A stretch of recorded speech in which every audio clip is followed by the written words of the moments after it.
Voilà, on va y arriver à la régler cette lumière, on va y arriver. Salut à tous, c'est Julien, de nouveau pour des vidéos consacrées au métier de Community Manager. Alors aujourd'hui, je vais répondre à une question qu'on m'a posée sur ma page Facebook. On m'a demandé d'arriver à peu près à expliquer les principaux indicateurs de performance sur les différents réseaux sociaux. Vous le savez, c'est quelque chose qui parfois est souvent compliqué, souvent aussi compliqué à expliquer. Et vous le verrez, on peut dissocier quelques KPI notamment pour mesurer plus facilement et aussi expliquer aussi les intérêts et les opportunités qu'il peut y avoir sur les réseaux sociaux. Allez, c'est parti. Alors, moi j'en dissocie trois qui sont pour moi très importants, qui sont fondamentaux. Premier élément pour vraiment mesurer la performance de vos différentes plateformes sociales, c'est la portée. Alors portée, il y en a qui vont dire que c'est le reach, c'est le nombre de personnes que vous allez atteindre grâce à vos publications. Voilà. On peut considérer que c'est un nombre d'impressions dans le sens où c'est le nombre de fois où votre post, votre message, votre vidéo va s'afficher sur le contenu, sur le flux d'actualité d'un internaute, mais ce n'est pas forcément pour ça que la personne va décider d'interagir ou de regarder votre contenu. Voilà, ce qu'on appelle la portée.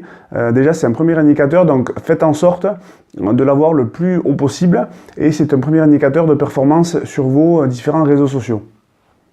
Second indicateur clé aussi, c'est tout ce qui touche à l'engagement, tout ce qui montre que vous arrivez à générer des interactions. Donc quand on dit les engagements, c'est tout ce qui touche aux interactions, les commentaires, les partages, les likes, tout ce qui amène l'internaute à faire un engagement. Voilà, ça aussi c'est hyper important. Sachez-le que vous êtes sur des plateformes qui sont là pour générer des conversations entre les internautes pour parler de votre entreprise. Donc vraiment, c'est un critère qu'on place en second, mais qui est pour moi quasiment le plus important, parce que je le répète, il vaut mieux avoir une petite communauté engagée plutôt qu'une grosse communauté où il n'y a aucune communication et aucune interaction avec vos différentes publications.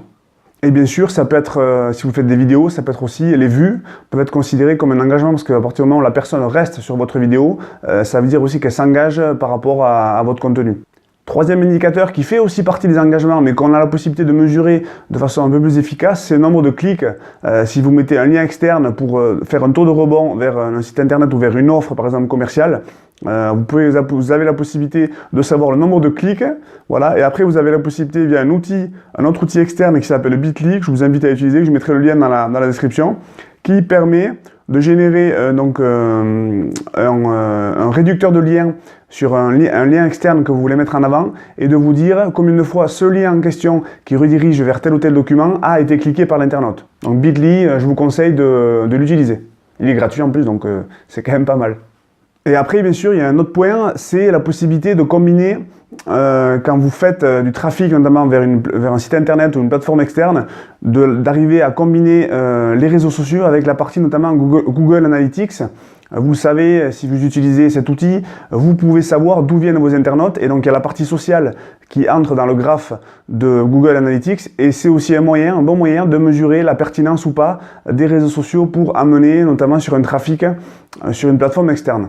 Voilà, donc j'espère que cette vidéo vous aura plu. Donc voilà, je suis Community Manager, je raconte mon métier via notamment des exemples concrets. N'hésitez pas à vous abonner donc à la chaîne YouTube et à me suivre aussi sur Facebook. Je fais des vidéos de façon assez quotidienne et je vous explique un peu mon métier à travers des exemples très concrets. Allez, on se retrouve bientôt pour de nouvelles vidéos. Salut, ciao!